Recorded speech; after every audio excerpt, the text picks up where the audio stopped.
Wagwan, comment ça va la communauté internet? C'est Yes Indeed pour l'art du trading. On se retrouve cette semaine pour faire le biais de la semaine 27. Si tu es nouveau sur cette chaîne YouTube, bienvenue à toi. Et si tu es un ancien, merci pour ce rendez-vous hebdomadaire. Comme tu le sais ici, on prépare le biais de la semaine pour pouvoir le rider toute la semaine en adaptant notre plan de trading. Donc, comme tu le sais aussi, il y a deux choses qui régissent le prix. Il y a l'axe horizontal, l'axe de la graduation du temps, qui va nous permettre de comprendre aussi l'axe vertical, l'axe de la graduation du prix. Donc, est-ce que le prix est premium? Est-ce qu'il est discount? À quelle heure et quand est-ce qu'il va se mouvoir? C'est d'abord le temps et ensuite le prix. Et comme tu le sais, on étudie toujours le temps en premier. Donc, c'est parti pour la rubrique annonce économique. Let's go! Comme dit précédemment, on entame la semaine 27 de 2025. Et c'est pas n'importe quelle semaine parce que c'est la première semaine du mois de juillet. Qui dit première semaine dit semaine NFT. Et cette semaine, elle va être assez particulière. Pourquoi? Parce que ça va être une semaine simplement de 4 jours. Vendredi, c'est férié et c'est ce qu'on va voir dans la suite de la vidéo. Autre chose importante à notifier, c'est que cette semaine qui entame le mois de juillet, elle entame aussi le nouveau trimestre de l'année 2025, à savoir le troisième trimestre. On clôture le deuxième pour entrer dans le troisième trimestre, donc ça veut dire qu'on ouvre un nouveau cycle. Et ça, c'est très important. Ceci étant dit, on va pouvoir passer aux annonces économiques. Donc, comme je l'ai dit précédemment, vendredi, c'est férié pour cause de Independence Day aux États-Unis. Donc, on aura une semaine simplement de 4 jours. Et comme on sait que le vendredi, c'est la journée NFT, la journée NFT, ça sera le jeudi. Donc, qu'est-ce qu'on a lundi? Aucune annonce économique, on se concentre sur les heures de session et les horaires clés ainsi que nos macros pour les scalpers. Mardi, qu'est-ce qu'on a? On a Powell qui va parler devant le Congrès à 9h30 et ça c'est important parce que Powell, ça reste la personne la plus importante de la Fed, la Banque centrale américaine, c'est le chairman. En ce moment, il est un petit peu dans la sauce avec Donald Trump parce que Donald Trump, il aimerait le dégager et c'est ce qu'on va voir dans la suite de la vidéo, on va voir le pourquoi du comment. On a aussi à 10h les ISM Manufacturing PMI. Et donc ça mesure l'activité industrielle. On a les job opening, donc c'est le nombre d'emplois ouverts aux États-Unis, sachant qu'on est quand même sur une semaine de l'emploi et du chômage, donc ça va être très important, toutes les datas économiques qui vont sortir. Et est-ce que le marché va réagir à ces datas ou en faire casse à tête et plutôt réagir au tweet de Trump? À voir, tu vas comprendre par la suite pourquoi je te dis ça. Mercredi, qu'est-ce qu'on a?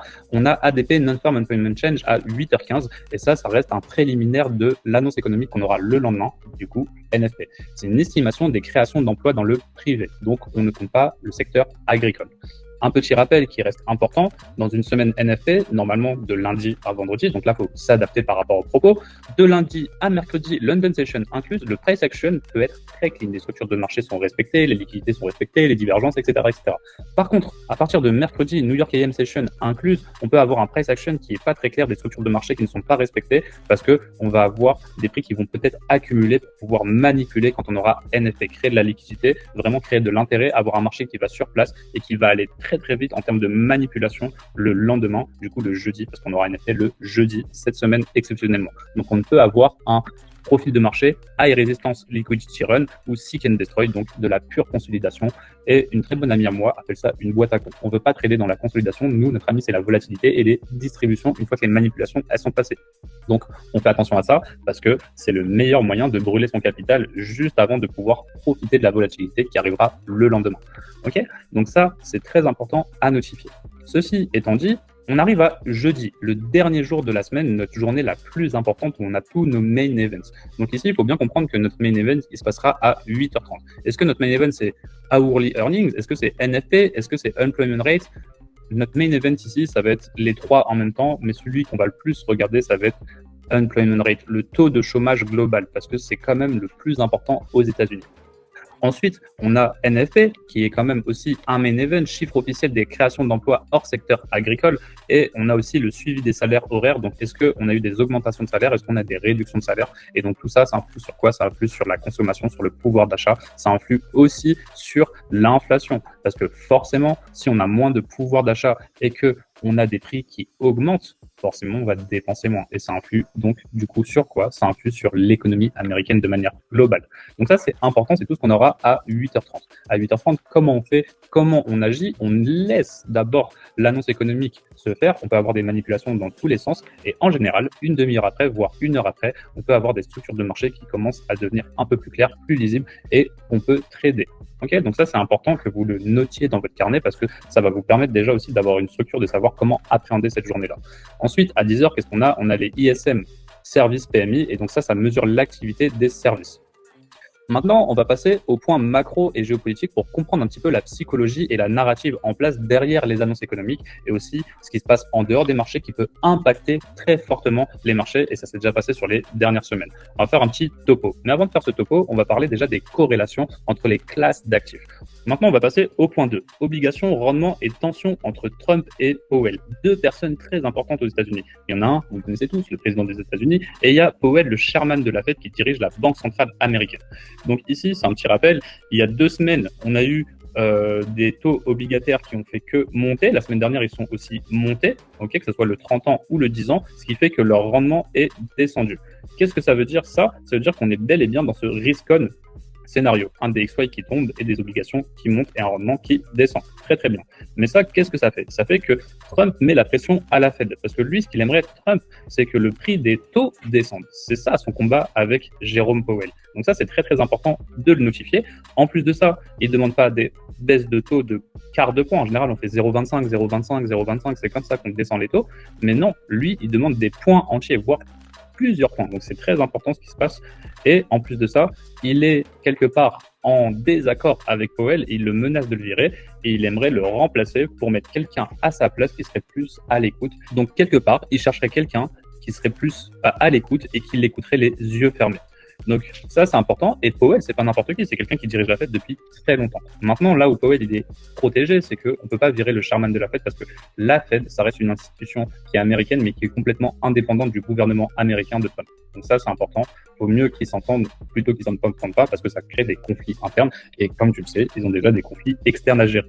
Donc qu'est-ce que ça fait? Ça fait une pression politique directe sur la Fed. Et Powell, lui, il reste silencieux pour l'instant parce que il attend que les tensions montent. Et les tensions qui vont monter, on va voir ça par la suite. Qu'est-ce que ça peut être? Point 3. Ralentissement masqué de l'économie US. Donc déjà, on a un PIB qui est descendu, le produit intérieur brut américain. Ensuite, on a aussi des ménages qui ont eu des revenus moins conséquents. On s'attendait à des revenus plus conséquents parce qu'il y a eu des créations d'emplois. On s'attendait aussi du coup à des revenus plus conséquents, donc plus de consommation. Et on a eu l'inverse, on a eu des consommations inférieures. Donc on s'attendait à plus 0,40% pour les revenus, on a eu moins 0,40% pour les revenus. Il en va de même pour la consommation.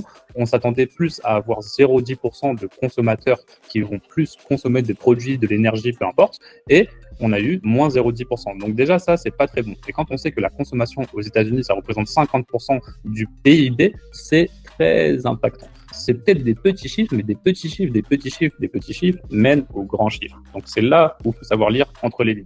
Le paradoxe, c'est qu'on crée de l'emploi, mais les gens gagnent et dépensent moins. Ça, c'est un premier ralentissement masqué et ignoré par les marchés, parce que les marchés, ils ont fait que monter. Et ils ont fait que monter, on va comprendre pourquoi. Point 4, inflation, calme apparent, mais pression réelle. Et ça, c'est très, très important. Parce que la semaine dernière, on a eu les chiffres du PCE et du Core PCE, qui est l'indicateur préféré de la Fed concernant l'inflation. Et l'inflation, c'est le nerf de la guerre dans la politique interne aux États-Unis. Pourquoi je dis ça? Parce qu'on veut une inflation qui descend, donc on aimerait revenir à 2%, voire en dessous de 2%. On est passé de 2,6 à 2,7%, donc on a une inflation qui augmente. En plus de ça, on a eu un PCE global qui est stable, mais on a eu le Core PCE, donc hors énergie et alimentation, qui lui a augmenté. Et donc, c'est pas parce qu'on a un PCE qui est stable que ça veut dire que c'est bon. Non, on a le corps qui est monté, donc l'inflation reste ancrée. Et attention, le corps PCE montre que l'inflation de fond persiste. Ça, c'est très important. Les hausses des droits de douane ne sont pas encore intégrées et la Fed ne pourrait pas baisser les taux tant que ça reste à ce niveau-là. Donc, tant qu'on a une inflation haute, on va pas baisser les taux d'intérêt. Okay, et donc, on a plutôt des taux qui sont augmentés, comme on l'a vu précédemment, et des rendements qui ont diminué. Donc ça impacte énormément le dollar, qui est corrélé directement aux indices américains. On a eu autre chose, le point 5, on a eu un accord tech entre les USA et la Chine, et du coup, on a eu l'effet Nvidia, qui est la plus grosse capitalisation actuelle du Nasdaq. Trump, qu'est-ce qu'il a annoncé? Il a annoncé un allègement des restrictions de douane sur la tech. Et les Chinois, eux, ils ont annoncé avoir un accord avec les terres rares qui permettent aux États-Unis de pouvoir créer des batteries pour les voitures, pour les appareils électroniques ou pour les iPhones, l'intelligence artificielle, ce genre de choses. Donc ça, c'est ce qui a été annoncé. Sauf que Pékin n'a pas eu de confirmation officielle. Ça a été plutôt annoncé sur le Twitter de Donald Trump. Qu'est-ce que ça a fait? Ça a fait que Nvidia plus 3% et on a un Nasdaq qui a décollé et qui a presque frôlé l'ATH. On a une détente perçue mais pas signée officiellement et on a des marchés qui achètent plutôt une ambiance comparé aux data. Les data, elles sont mauvaises, donc si elles sont mauvaises comme pour le corps PCE, le PCE, l'inflation ou les ménages, les revenus, la consommation, le PIB, on ne devrait pas avoir un Nasdaq qui décolle. Ça devrait plutôt même être l'inverse. Donc ça, c'est important, ça montre quelque part une certaine bipolarité, une schizophrénie, une cacophonie, peu importe comment on appelle ça, il n'y a pas de cohérence. Ensuite, ça, c'est le point 6 qui reste très important. On a eu la frappe des États-Unis sur l'Iran, on a eu une hausse du pétrole, et par la suite, on a eu quoi? On a eu une trêve stratégique. Et on va comprendre tout de suite pourquoi. Le week-end dernier, on a eu quelque chose de très important. On a eu les États-Unis qui ont pris part au conflit entre Israël et l'Iran. Et on a Trump qui a bombardé, enfin je dis Trump, mais en fait c'est les États-Unis sous le commandement de Trump, qui ont bombardé l'Iran, et notamment les bases iraniennes nucléaires, là où ils détiennent l'uranium. Ça va leur empêcher de créer des armes de destruction massive, patati patata. Ok? Donc on a eu ça. Et quelques jours après, on a Trump qui a demandé une trêve officiellement, et ça a été juste un tweet, il n'y a pas eu forcément d'accord, on n'a pas eu l'Iran qui a dit ça y est, c'est la paix, etc., etc. On a eu quelques représentants de l'Iran qui l'ont dit, mais on a eu aussi des représentants qui ne l'ont pas confirmé et qui ne l'ont pas dit. Donc ça reste encore du Twitter. C'est pas officiel, il n'y a pas des accords de paix, et il n'y a même pas eu aussi de déclaration de guerre officielle. Donc il y a eu des bombardements, il y a eu des vies en jeu, etc., etc. Mais derrière, ça s'est calmé après 2 jours. Donc ça crée énormément d'engouement et de mouvement sur les marchés financiers.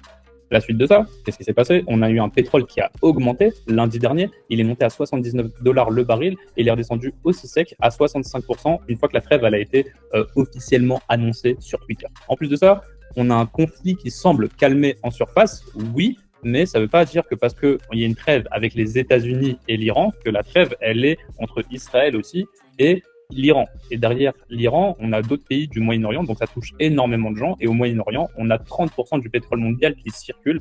Et on a aussi leur détroit qui fait que on a énormément de pétrole qui circule. On le sait, le pétrole, c'est le nerf de la guerre parce que c'est ce qui permet aux industries de pouvoir continuer à travailler. C'est ce qui permet aussi aux consommateurs de pouvoir se déplacer, par exemple. Donc forcément, si on a moins de pétrole, on a un prix du pétrole qui va exploser parce que la demande va rester la même. Et derrière, qu'est-ce qui se passe? Ça se répercute sur les citoyens européens et du monde aussi, et notamment aux États-Unis. Et ça, c'est pas très bon pour les projets de Trump. Pétrole qui augmente égale inflation via les matières premières. Et ça veut dire qu'aussi, on a une paix qui est perçue, mais qui n'est pas vraiment stabilisée. Okay, on a plutôt un cessez-le-feu, une trêve, on a plutôt ça, qui n'est même pas officiel. Ça devrait du coup se répercuter sur les marchés financiers. Et on l'a vu que sur le pétrole, mais on n'a pas vu sur d'autres classes d'actifs. Donc ça, c'est important aussi de le notifier. On a aussi l'or qui est tombé, donc c'est pas très normal. Normalement, dans une période où on n'est pas très certain, les gens ils vont aller sur des actifs refuges comme l'or. Là, l'or est tombé la semaine dernière. En conclusion, le dollar s'effondre, les obligations montent, tout à fait normal. Les indices, eux, ils explosent. Ça, c'est pas tout à fait normal. Ils devraient pas autant exploser, sachant qu'ils étaient déjà sur des niveaux hauts. Et en plus de ça, on a une inflation qui reste persistante et cachée quelque part. On a une politique américaine et internationale qui ajoute de l'incertitude, et on a la Fed qui reste prudent parce que je pense que Powell, lui, ce qu'il attend, c'est de voir vraiment une inflation incontrôlable pour baisser les taux d'intérêt. Ceci étant dit, ça nous donne un petit peu la psychologie du marché, et maintenant qu'on a compris la psychologie et la narrative derrière le marché, et qu'on a compris que le marché ne réagit pas aux data économiques, mais réagit plutôt à la peur et aux tweets de Trump, ainsi qu'aux différentes attaques qu'il y a pu avoir dans le monde, on comprend que le marché, actuellement, il n'est pas du tout rationnel. En plus de ça, je te le rappelle, on entre dans un nouveau trimestre. Donc ça, c'est aussi à prendre en compte quand tu viens travailler tes structures de marché. Maintenant, on va pouvoir travailler nos structures de marché. Donc, à l'heure où je tourne cette vidéo, le marché, il est déjà ouvert. Donc, à gauche, classique, on a le SP500 sur la gauche, on a le Nasdaq sur la droite. Comme on peut le voir, on a une bougie ici très très forte, mais on a une bougie sur le Nasdaq qui est encore plus forte parce que je te le rappelle, il y a Nvidia qui a pris plus 3%, plus grosse capitalisation mondiale. Donc ça fait qu'on a un Nasdaq quelque part qui est sous stéroïde. Ceci étant dit, on va bientôt clôturer ce mois. Ce mois, il se clôture d'ici un jour et on va entamer un nouveau mois. On aura un nouveau Previous Month High, Previous Month Low et ainsi de suite. Donc, on aura des markups à adapter à partir de demain. Weekly, là, le marché, il a ouvert. On va voir ça tout de suite. Déjà, il y a quelque chose qui est important de notifier sur le Weekly. Ici, sur le Weekly, avant même de parler de ce qui se passe là au niveau du Previous Week High, Previous Week Low, on va venir regarder sur nos deux actifs qu'est-ce qui s'est passé la semaine dernière, quel niveau on a atteint. Donc, quand on revient, on voit qu'ici, ce niveau, le niveau de février 2025, il a été pris. Il a été pris sur le Nasdaq, très bien, mais il n'a pas été pris sur le SP500 qui est beaucoup plus faible. Donc qu'est-ce que ça nous montre? Ça nous montre une divergence. Maintenant, qu'est-ce que c'est nous sur les divergences? C'est qu'on peut avoir un retournement à court, moyen, long terme. Sur du long terme, bien sûr, on est haussier, on attend d'aller chercher les ATH. Mais quand on a une explosion comme celle-ci, on peut s'attendre aussi à avoir un petit retracement avant d'aller chercher les ATH. Faut pas oublier quelque chose, sur les indices particulièrement, quand on se rapproche des plus hauts historiques, le marché il ne va pas directement. Il aime bien jouer un petit peu et retracer violemment pour sortir les personnes qui sont déjà en profit, les liquider et continuer le mouvement sans eux par la suite. Donc ça, c'est important de aussi notifier cette petite psychologie qu'on peut avoir aussi sur les indices. Maintenant qu'on a compris ça, on a bien le previous week high ici, on a bien le previous week low sur chaque actif. Ceci étant dit, cette semaine, on peut s'attendre à aller chercher les ATH, oui, mais on peut aussi s'attendre à retracer et on va comprendre tout de suite pourquoi. On va aller en daily et on va faire un petit focus. Donc déjà, la liquidité que j'étais en train de vous montrer, on la voit ici. Ici, on voit que ce haut, il a été pris et on voit bien que ici, ce haut n'a pas été pris. Ceci étant dit, maintenant, on va faire un focus exclusivement sur le Nasdaq. Qu'est-ce qu'on peut voir? Déjà, la semaine dernière, qu'est-ce qui s'est passé? On a eu une semaine complètement bullish. Comme tu peux le voir, on n'a aucune bougie bearish sur cette semaine dernière. Ça, c'est cette journée actuellement, ce lundi. On vient d'ouvrir actuellement et on a pris déjà le previous week high. Très, très bien. Donc moi, je m'attends à ça. Mais avant de venir chercher l'ATH, j'aimerais qu'on puisse revenir ici. Revenir où? Sur ce déséquilibre. Ce déséquilibre, c'est le dernier déséquilibre qu'on a ouvert. Donc là, on est encore au tout début de la journée, c'est bien. On peut très bien avoir une bougie qui a pris le previous week high et qui ici revient sur ce déséquilibre et donc qui ne reviendrait pas sur ce déséquilibre parce que ce déséquilibre actuellement, là, que je suis en train de vous tracer ici, on peut pas forcément l'interpréter. Pourquoi on peut pas l'interpréter? La bougie daily, elle est pas en cours et on n'est pas à l'abri que la bougie qui est verte actuellement, bullish, devienne une bougie bearish, une bougie noire et qu'on n'ait pas de déséquilibre. On vient de repricer ça directement. Donc là, ce qu'on peut voir, c'est que le prix, qu'est-ce qu'il a fait avant de péter comme ça? Il a bien monté comme ça. Il est venu ici dans cet ancien CB. Ensuite, ce CB, il a rejeté le prix. On a consolidé à l'intérieur. On a manipulé ici les lots en début de semaine dernière. Et après, on a fait que monter. On a cassé ces structures qui nous donnent un marqué structure shift. Ici, qu'est-ce qu'on a? On a l'ancien CB. On clôture au-dessus. Il devient IFVG. On n'a même pas repricé dessus tellement le prix il était fort. Et on a continué à monter en ouvrant des déséquilibres. Donc, on a un prix qui est énormément volatile. Et ça, comme on l'a dit précédemment, ça correspond pas du tout aux data économiques qu'on a reçues qui étaient plutôt mauvaises. Et ça correspond pas du tout non plus à ce qui s'est passé avec la guerre. La guerre non officielle. Ok, on a la guerre qui se déclare dans ces bougies-là, on descend, 13, boum, on est monté. Donc ça explique un petit peu le pourquoi du comment, mais monter aussi vite, c'est pas tout à fait normal étant donné les data économiques qu'on a reçues qui ne sont pas bonnes et l'impact aussi des frais de douane. Donc ça reste à notifier et à garder dans notre esprit. Maintenant, c'est pas parce qu'on a pris le previous week high là, maintenant qu'on va tout de suite aller chercher le ATH, donc le all-time high. Ce qu'on aimerait ici, c'est un retracement. Un retracement où, admettons que ça, ici, ça soit une bougie. Ici, on a une deuxième bougie. Admettons que demain, on a une bougie qui ne dépasse pas le haut de la semaine qu'on ferait ce lundi. On aurait du coup un swing high. Une bougie, deux bougies, trois bougies, bougie centrale, swing high, on a un point haut. On pourrait retracer dans ce déséquilibre. Maintenant, moi, ce prix, il m'intéresse énormément. Pourquoi il m'intéresse énormément? Parce que c'est le dernier déséquilibre qu'on a ouvert avant de monter chercher le previous week high. Avant ce prix qui m'intéresse, on a aussi le prix d'ouverture de la semaine qui m'intéresse. Et ce prix d'ouverture de la semaine, où est-ce qu'il est? Ce prix d'ouverture de la semaine, il est presque sur le haut où on a eu une divergence avec le SP500. Ok? Donc ça, c'est un prix très très important à mes yeux parce que c'est le prix d'ouverture de la semaine. On va pouvoir le revisiter et il correspond à une ancienne buy side majeure. Ok? La buy side du 2 février 2025, donc de cette année, dans le premier trimestre de l'année. Ok? En plus de ça, maintenant, le prix qui va réellement m'intéresser, le premier, ça va être la partie supérieure de ce déséquilibre, donc les 22 676 ici. Ensuite, les 50%. Les 50% qui correspondent aux 22 613, donc ça, c'est aussi un prix qui m'intéresse à la baisse. Et après, la clôture du déséquilibre, donc les 22 548. Ici, si on clôture à la baisse, ça serait que on aurait peut-être demain une bougie, ou même aujourd'hui, qui commence à décliner, on irait dans ce déséquilibre. Mais si jamais on clôture sous ce déséquilibre, alors ce déséquilibre n'est pas respecté, il ne respecte plus sa fonction de BC haussière et on pourra l'utiliser comme un IFVG pour continuer à descendre. Donc maintenant, si on a ce plan en tête, ça serait parfait parce que là actuellement on est très premium. Si je prends une boîte de gants ou un Fibonacci et que je viens tirer actuellement, ce déséquilibre, pourquoi il m'intéresse particulièrement au-delà d'être à cheval dans le discount, il m'intéresse particulièrement parce que ce déséquilibre ici a été créé à la suite de la structure qui a été cassée ici. Et cette structure, c'est ce qui nous montre, à partir de ce moment-là, on a été complètement bullish. On n'oublie pas qu'on est descendu d'ici, on a fait un point haut, et une fois qu'on a fait un point haut, on a consolidé pendant des jours avant de manipuler ce bas et d'exploser suite à la paix que Trump a évoquée.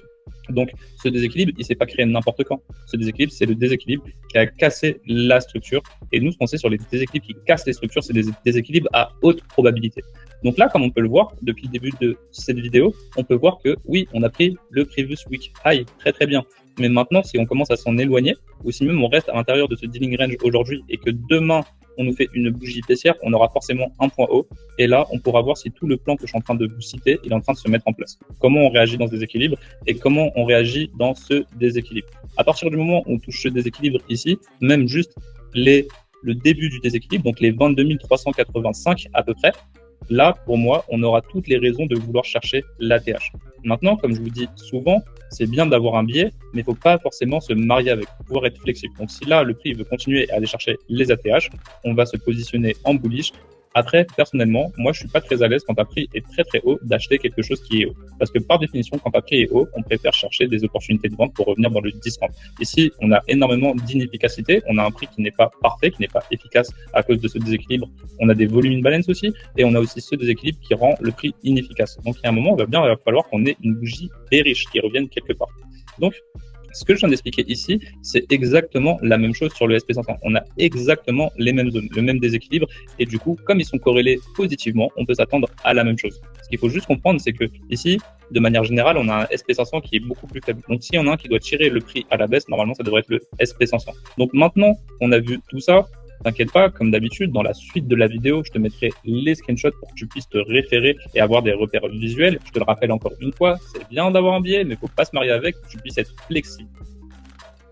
Merci à toi d'avoir regardé cette vidéo jusqu'à présent. Comme tu le sais, c'est très important de faire ton plan de trading avant chaque début de nouvelle semaine. En l'occurrence, là, on l'a fait, le marché, il est ouvert. C'est pas très grave. Le plus important, c'est que tu puisses avoir une vision, une narrative en tête et voir si cette vision et cette narrative, elle se met en place ou si elle s'invalide. Si elle s'invalide, c'est pas très grave parce que dans tous les cas, si tu es compétent, tu es capable de pouvoir analyser dans les deux sens et cette analyse va te mener à pouvoir trouver des setups à high probability. Bien sûr, si tu consultes le calendrier économique en amont parce que on n'est pas à l'abri que Trump, il veuille faire une allocution de dernière minute et que ça puisse changer tout ce que tu es en train d'analyser. Et donc forcément, mauvaise analyse mène à mauvaise exécution. Autre chose qui est importante, c'est que tu dois aussi suivre certains médias qui vont te permettre par la suite de comprendre ce qui se passe de manière géopolitique parce que le calendrier économique n'est pas suffisant, surtout dans les périodes actuelles, pour pouvoir avoir vraiment un sentiment du marché. La technique, c'est bien, mais actuellement, la fondamentale joue énormément sur le comportement du prix et donc tu dois te tenir au courant en tant qu'analyste pour pouvoir par la suite mettre ton analyse en place et la trader correctement avec des high probability setups, un bon money management. On vient de faire le biais de la semaine 27. On se retrouve pour le biais de la semaine 28 la semaine prochaine. C'était Yes Indeed pour l'art du trading. On se retrouve dans la prochaine vidéo. Je te souhaite une très bonne semaine de trading. Allez, ciao, ciao, ciao!